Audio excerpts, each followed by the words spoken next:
après un très bon repos, très heureuse de vous retrouver, très chers internautes. Nous sommes lundi 15 septembre 2025 aux actualités du jour. Depuis plus d'une semaine, les forces armées maliennes ont lancé une offensive d'envergure, au sol comme dans les airs, avec des résultats tangibles sur le terrain pour mettre hors d'état de nuire les groupes armés violents qui sèment la terreur et la désolation dans plusieurs localités du pays.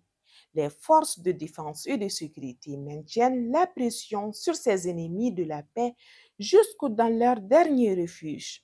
L'état-major général des armées a salué l'engagement et le professionnalisme des FAMA et a invité les populations à maintenir leur soutien et leur collaboration avec les forces de défense et de sécurité. La capitale malienne abrite à partir de ce lundi 15 septembre 2025 la 4e édition de la Semaine nationale de la réconciliation CENAR.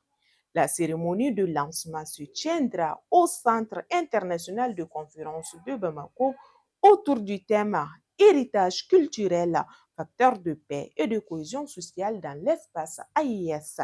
Cette édition 2025 ambitionne de raviver la mémoire collective en mettant en valeur les croyances communes et les pratiques culturelles comme vecteurs d'unité nationale.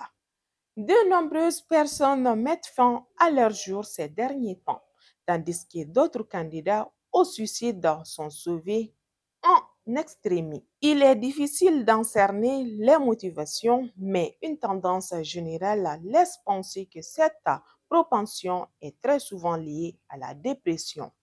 Notre reporter s'est penché sur les réalités du suicide, une enquête à découvrir sur nos plateformes digitales. La semaine dernière, les éléments du commissariat de police de Kéniéba ont mis 6 bandits de grand chemin hors d'état de nuire. Selon nos informations obtenues auprès de la brigade territoriale de gendarmerie de Kéniéba, ces malfrats qui ne juraient que par les engins à 2 roues et les téléphones portables avaient choisi d'opérer dans les localités de Taya, commune de Faïla, et Tabakoro, commune de Sitakili.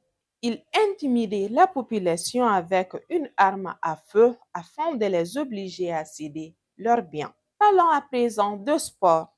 Pour la première fois dans l'histoire de l'Afrobasket U16 filles, le titre ne reviendra pas au Mali.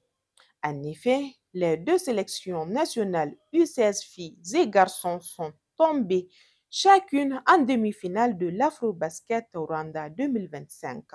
L'équipe féminine face à la Côte d'Ivoire et l'équipe masculine devant le Cameroun. C'est la première fois depuis le lancement de l'Afrobasket que les U16 filles du Mali, sacrées 8 fois championnes d'Afrique, se font éliminer à ce stade de la compétition. Sur le tableau des garçons, le Mali a terminé 3e du classement, synonyme de médaille de bronze. L'actualité continue sur notre site web www.lesor.ml ainsi que sur toutes nos différentes plateformes digitales. On se dit à bientôt. Prenez soin de vous. Bon début de semaine. Ciao.